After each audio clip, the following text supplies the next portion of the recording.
Hi guys, welcome back. I know I haven't uploaded in a couple of days. I've been trying. I just keep having issues with my app that I make these videos on. I don't know. But I'm trying. Anyways, so I wanted to share yesterday something that happened at church because I think it's really interesting. So I was praying and I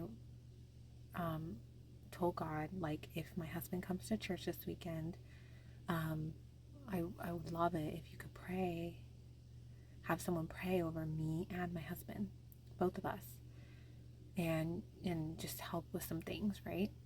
And then I also asked for, I prayed and I was like, God, can you please like have someone translate in English this weekend? Because on Sundays they have translation of the it's a Spanish speaking church, but they have someone translate the sermon in English at the same time. And that is the whole reason I started going to this church, because I was like, oh, okay, well, you guys are already doing that, so that's cool.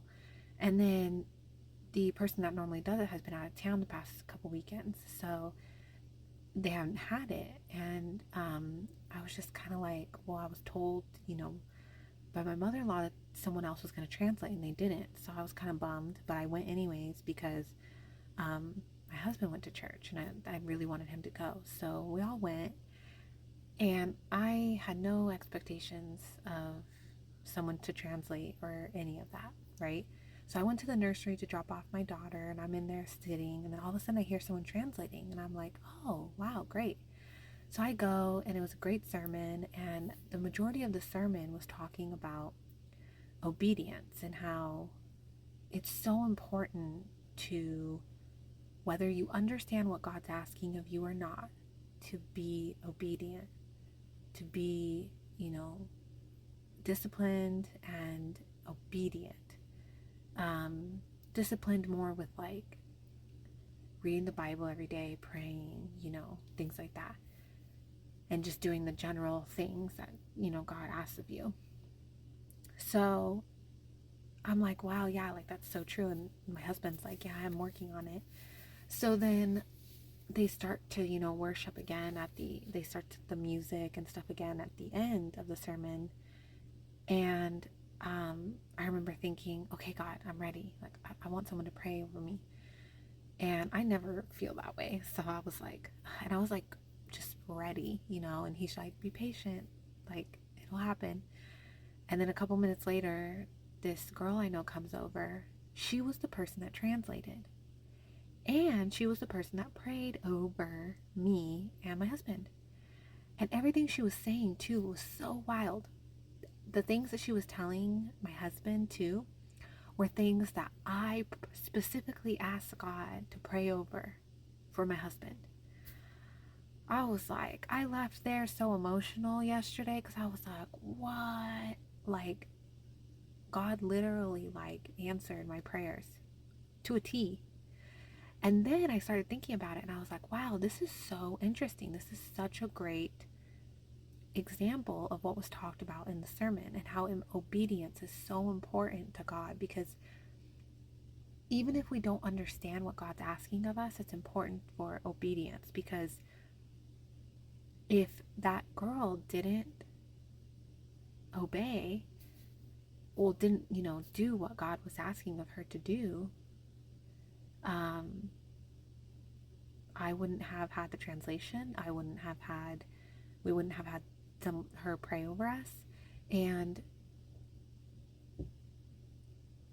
it had such an impact on me and my husband, especially me. I don't know about my husband, but I definitely felt it. And I'm like, wow, like, God could ask you to do something, you don't do it, and you never know. Maybe that thing that God asked you to do maybe seems simple, but could have a big impact on someone. You never know. You never know. I've even seen another girl. She had a testimony where she was with this girl, and God told her, put in her heart to play a certain video for her at a certain moment. And so she did. And it was like the switch came on for that girl, and that was the moment that she brought God into her life and transformed her life. A simple video. And if that girl didn't obey what God was asking her to do, I'm sure God would have found another way to get through to her. But it just goes to show how impactful something so small could be that God is asking you to do. I read another story. I'm sure you've heard this one. It's pretty popular, about this girl who God told her to go to like a store or something and stand on her head and or something like that. And it was because someone that worked there prayed for that to happen, because I think she was like wanting to unalive herself or something like that. I don't know. But, it seems like such a weird command from God to be like, hey, go in the store and, go on top of your head and upside down and, blah, blah, blah.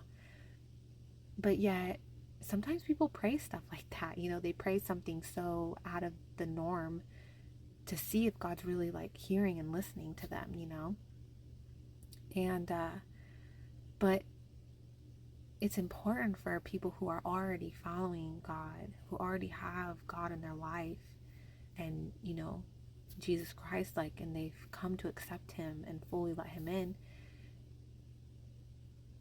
You almost have a responsibility to be obedient to God and listen to him and do what he asks of you, because he's using us to help his other people, his other sheep who are lost.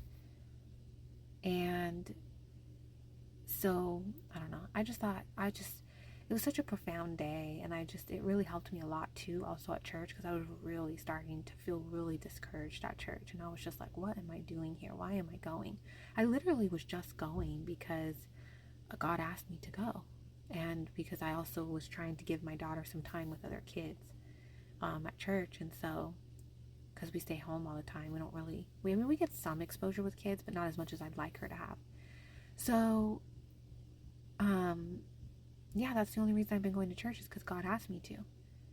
And to go to this specific church. And I've asked him, hey, should I go to a different church? You want, at least one that's English speaking. He's like, no, I want you at this church. And I'm like, okay. So I've been going every day since the beginning of the year. And what happened at church yesterday really helped revive in me, okay, I need to keep going. I need to keep coming to church every Sunday, and I need to keep trying to embrace church and worship and, listening to the sermon and all of that, and getting to know the people at church and all that. So be obedient, guys. If God asks you to do something, whether you understand it or not, you never know what impact what he's asking you to do might have on someone else, whether you understand it or not. So that's a big one. I feel like I'm not 100%, but I feel like being obedient to God is could easily be his number one thing, or number two. That is such a big thing. I would argue that that's his number one rule for us. But anyways, well, if there's any newcomers, before we start today's chapters, welcome. I've been reading the Bible for a year, getting to know God, praying, reading the Bible, and it's the best thing you'll ever do. It's the best thing you'll ever do. Give him a chance. All you have to lose is a little time each day. Honestly, if nothing else in your life is working, so why not try this? Worst thing that'll happen is you'll lose a little bit of your time every day, and you're already wasting time on YouTube scrolling through things. So why not waste a little time reading the Bible and praying? At least that might, it will. If you really, really seek God with all your heart and give him a chance, you will find him. And it's the best thing that'll ever happen to you. So check out my playlist on my channel. Day 1 and 2 are the only days that don't have a recording of the chapters. All the rest do. You're welcome to follow along from the beginning. You could start now. You could just check out some of the videos. Maybe you want to just not watch any of my videos and just start reading the Bible on your own. Whatever feels right for you. The important thing is to start, and then God will guide you from there. Okay? So just start reading the Bible and praying, even if it's just a few minutes each day. I told my husband recently, I go, even if you read 2 pages of the Bible every day, just start. wanting to read more and wanting to pray more will grow. Just pick a time each day. I do during my daughter's nap each day, and I'm also starting to do it in the morning. I'm starting to develop that habit where I start in the morning with prayer and reading the Bible, and just be disciplined about it, and eventually it'll become habit and just part of your routine. And then, on the days when you don't feel like doing it, you're like, no, I got to do it because it's good for me, so, and you'll want to do it. You really will. I mean, when I stay consistent with reading the Bible, I want to keep reading it. And then when I actually really start to study it and look into it, I'm like, I want to know more. So it'll grow on you. It's good for your soul. Okay, let's get into today's chapters. I pray this video saves. I've been trying for days. I'm so sorry, guys. I don't know what to tell you. Now King Zedekiah, the son of Josiah, reigned instead of Coniah, the son of Jehoiakim, whom Nebuchadnezzar, king of Babylon, made king in the land of Judah. But neither he, nor his servants, nor the people of the land gave heed to the words of the Lord, which he spoke by the prophet Jeremiah.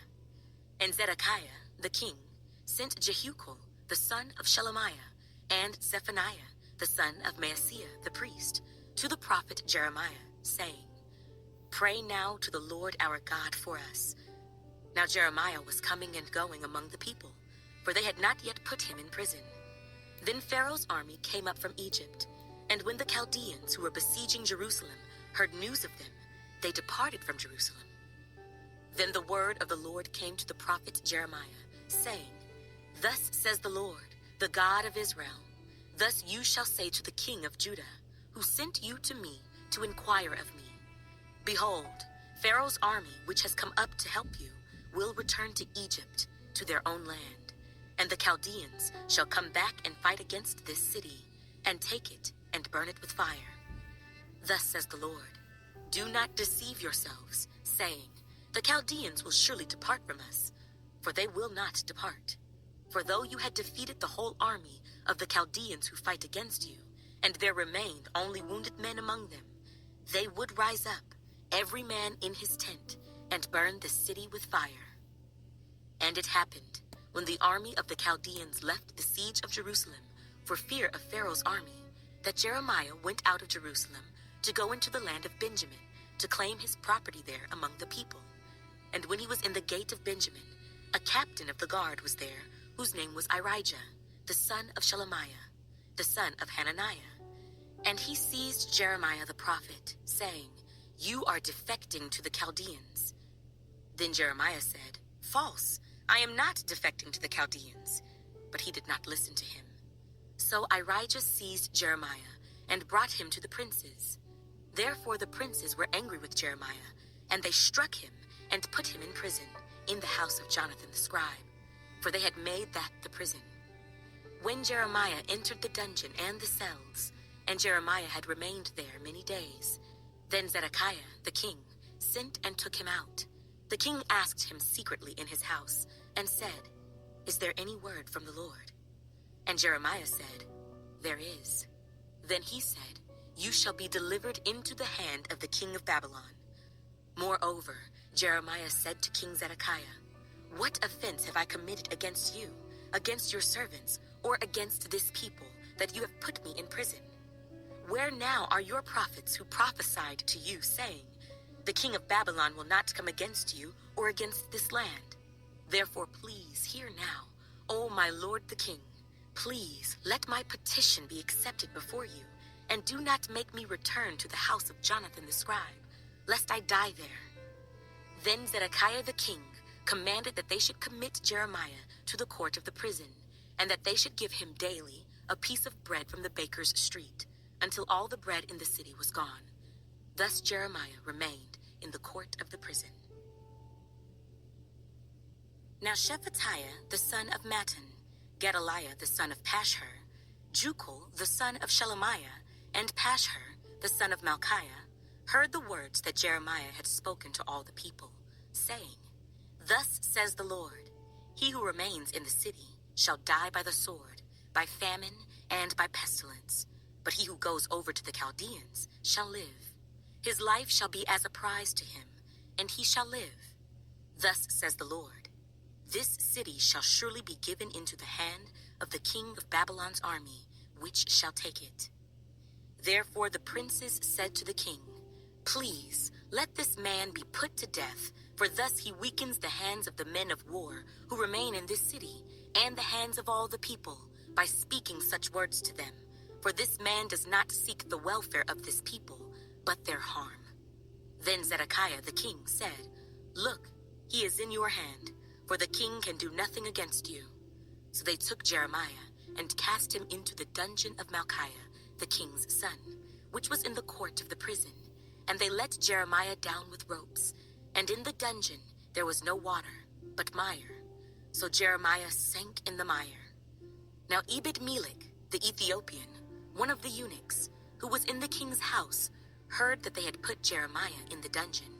When the king was sitting at the gate of Benjamin, Ebed-Melech went out of the king's house and spoke to the king, saying, My lord the king, these men have done evil in all that they have done to Jeremiah the prophet, whom they have cast into the dungeon, and he is likely to die from hunger in the place where he is, for there is no more bread in the city. Then the king commanded Ebed-Melech the Ethiopian, saying, Take from here 30 men with you, and lift Jeremiah the prophet out of the dungeon before he dies. So Ebed-Melech took the men with him, and went into the house of the king under the treasury, and took from there old clothes and old rags, and let them down by ropes into the dungeon to Jeremiah.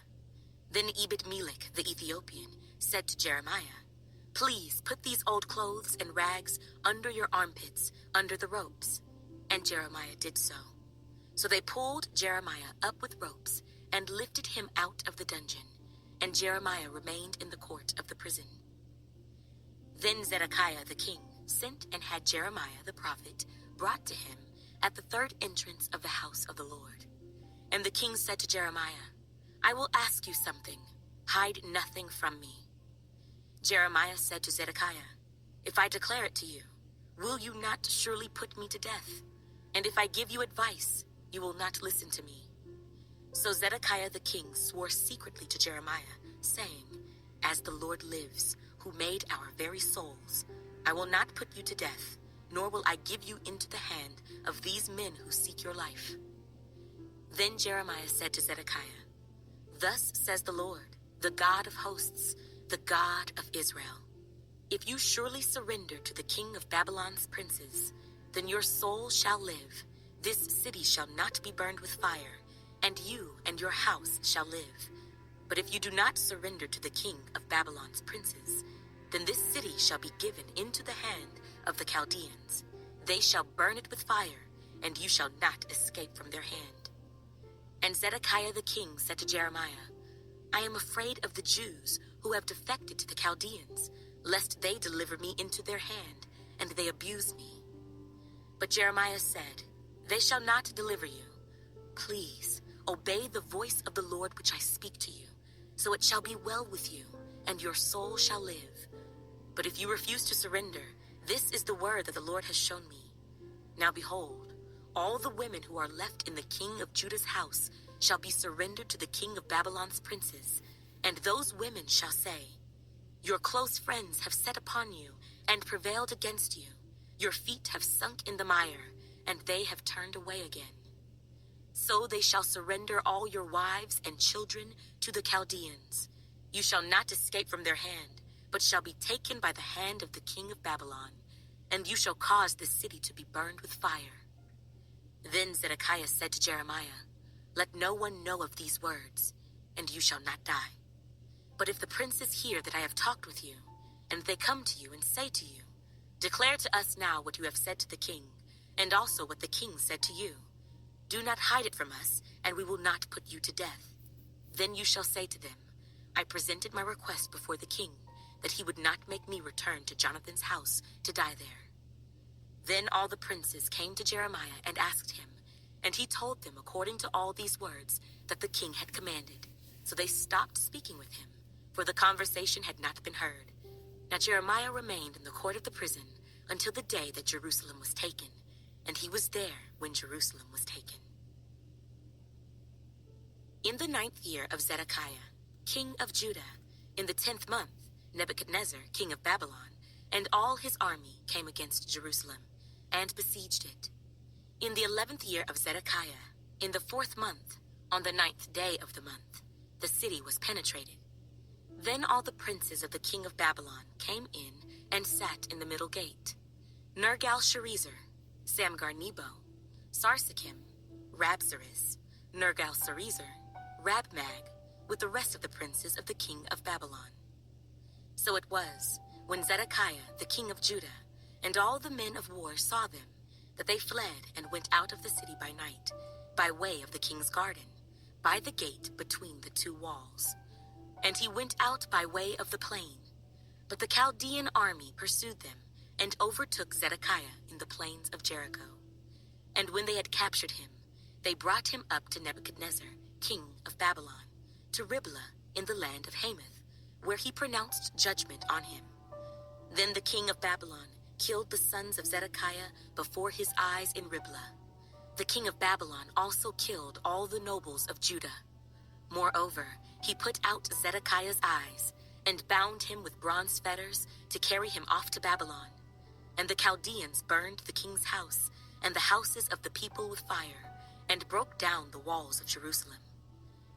Then Nebuzaradan, the captain of the guard, carried away captive to Babylon the remnant of the people who remained in the city, and those who defected to him, with the rest of the people who remained. But Nebuzaradan, the captain of the guard, left in the land of Judah the poor people, who had nothing, and gave them vineyards and fields at the same time. Now Nebuchadnezzar, king of Babylon, gave charge concerning Jeremiah to Nebuzaradan, the captain of the guard, saying, "Take him, and look after him, and do him no harm, but do to him just as he says to you." So Nebuzaradan, the captain of the guard, sent Nebuchadnezzar, Rabsaris, Nergal-Sharezer, Rabmag, and all the king of Babylon's chief officers. Then they sent someone to take Jeremiah from the court of the prison, and committed him to Gedaliah, the son of Ahikam, the son of Shaphan, that he should take him home. So he dwelt among the people. Meanwhile, the word of the Lord had come to Jeremiah while he was shut up in the court of the prison, saying, "Go and speak to Ebed-Melech, the Ethiopian, saying, Thus says the Lord of hosts, the God of Israel, Behold, I will bring my words upon this city for adversity, and not for good. And they shall be performed in that day before you. But I will deliver you in that day, says the Lord, and you shall not be given into the hand of the men of whom you are afraid. For I will surely deliver you, and you shall not fall by the sword, but your life shall be as a prize to you, because you have put your trust in me, says the Lord." The word that came to Jeremiah from the Lord after Nebuzaradan, the captain of the guard, had let him go from Ramah, when he had taken him bound in chains, among all who were carried away captive from Jerusalem and Judah, who were carried away captive to Babylon. And the captain of the guard took Jeremiah and said to him, "The Lord your God has pronounced this doom on this place. Now the Lord has brought it, and has done just as he said. Because you people have sinned against the Lord, and not obeyed his voice. Therefore this thing has come upon you. And now look, I free you this day from the chains that were on your hand. If it seems good to you to come with me to Babylon, come, and I will look after you. But if it seems wrong for you to come with me to Babylon, remain here. See, all the land is before you. Wherever it seems good and convenient for you to go, go there." Now while Jeremiah had not yet gone back, Nebuzaradan said, "Go back to Gedaliah, the son of Ahikam, the son of Shaphan, whom the king of Babylon has made governor over the cities of Judah, and dwell with him among the people. Or go wherever it seems convenient for you to go." So the captain of the guard gave him rations and a gift, and let him go. Then Jeremiah went to Gedaliah, the son of Ahikam, to Mizpah, and dwelt with him among the people who were left in the land. And when all the captains of the armies who were in the fields, they and their men, heard that the king of Babylon had made Gedaliah, the son of Ahikam, governor in the land, and had committed to him men, women, children, and the poorest of the land, who had not been carried away captive to Babylon. Then they came to Gedaliah at Mizpah, Ishmael, the son of Nethaniah, Johanan and Jonathan, the sons of Kareah, Seraiah, the son of Tanhumeth, the sons of Ephi, the Netophathite, and Jezaniah, the son of a Maacathite, they and their men. And Gedaliah, the son of Ahikam, the son of Shaphan, took an oath before them and their men, saying, Do not be afraid to serve the Chaldeans. Dwell in the land, and serve the king of Babylon, and it shall be well with you. As for me, I will indeed dwell at Mizpah, and serve the Chaldeans who come to us. But you, gather wine and summer fruit and oil. Put them in your vessels, and dwell in your cities that you have taken. Likewise, when all the Jews who were in Moab, among the Ammonites, in Edom, and who were in all the countries, heard that the king of Babylon had left a remnant of Judah, and that he had set over them Gedaliah, the son of Ahikam, the son of Shaphan. Then all the Jews returned out of all places where they had been driven, and came to the land of Judah, to Gedaliah at Mizpah, and gathered wine and summer fruit in abundance. Moreover, Johanan, the son of Kareah, and all the captains of the forces that were in the fields came to Gedaliah at Mizpah, and said to him, Do you certainly know that Baalis, the king of the Ammonites, has sent Ishmael, the son of Nethaniah, to murder you? But Gedaliah, the son of Ahikam, did not believe them. Then Johanan, the son of Kareah, spoke secretly to Gedaliah in Mizpah, saying, Let me go, please, and I will kill Ishmael, the son of Nethaniah, and no one will know it. Why should he murder you, so that all the Jews who are gathered to you would be scattered, and the remnant in Judah perish? But Gedaliah, the son of Ahikam, said to Johanan, the son of Kareah, You shall not do this thing, for you speak falsely concerning Ishmael. Now it came to pass in the 7th month that Ishmael, the son of Nethaniah, the son of Elishama, of the royal family and of the officers of the king, came with 10 men to Gedaliah, the son of Ahikam, at Mizpah. And there they ate bread together in Mizpah. Then Ishmael, the son of Nethaniah, and the 10 men who were with him, arose and struck Gedaliah, the son of Ahikam, the son of Shaphan, with the sword, and killed him, whom the king of Babylon had made governor over the land. Ishmael also struck down all the Jews who were with him, that is, with Gedaliah at Mizpah, and the Chaldeans who were found there, the men of war. And it happened, on the 2nd day, after he had killed Gedaliah, when as yet no one knew it, that certain men came from Shechem, from Shiloh, and from Samaria, 80 men with their beards shaved, and their clothes torn, having cut themselves, with offerings and incense in their hand, to bring them to the house of the Lord. Now Ishmael, the son of Nethaniah, went out from Mizpah to meet them, weeping as he went along. And it happened, as he met them, that he said to them, Come to Gedaliah, the son of Ahikam.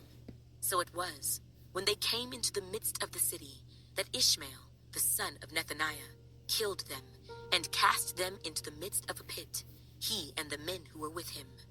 But 10 men were found among them who said to Ishmael, Do not kill us, for we have treasures of wheat, barley, oil, and honey in the field. So he desisted and did not kill them among their brethren. Now the pit into which Ishmael had cast all the dead bodies of the men whom he had slain, because of Gedaliah, was the same one Asa the king had made for fear of Baasha, king of Israel. Ishmael, the son of Nethaniah, filled it with the slain.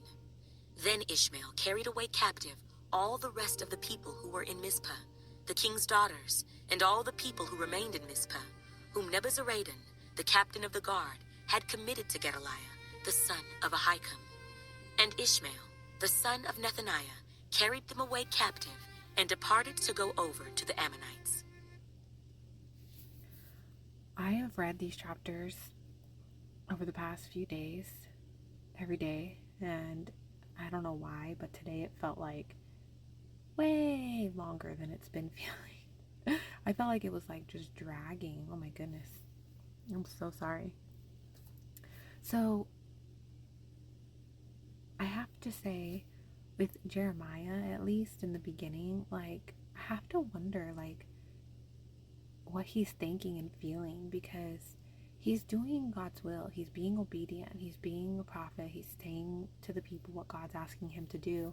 And yet people just keep coming after him and threatening his life. And then he's thrown in prison and basically starved for the most part. And then thrown in the dungeon. And it's just like terrible. And I wonder what he's thinking. Like, what the heck, God? You know, I'm following you. I'm doing what you're asking of me, and this is what I'm getting. You know, like, I hope Jeremiah has a good ending. It's gonna make me sad if he doesn't. Yeah. And then the end part of today's chapters, where it was talking about like all those people and the different people and all that, I'm just kind of waiting to see if tomorrow's chapters explain more what's going on with that, because it's a lot of people and a lot of stuff, and I'm just like, okay, what are we getting at here? So sorry. I'm challenging myself all week this week, Monday through Friday, to wake up early before my daughter, get up, not linger in bed and watch YouTube videos, like just get up, pray, and read the Bible, the chapters of the day. That's my goal this week, is to do it all week. So wish me luck. Okay, guys. Well, I'll see you tomorrow for the next day's chapters. Have a great night.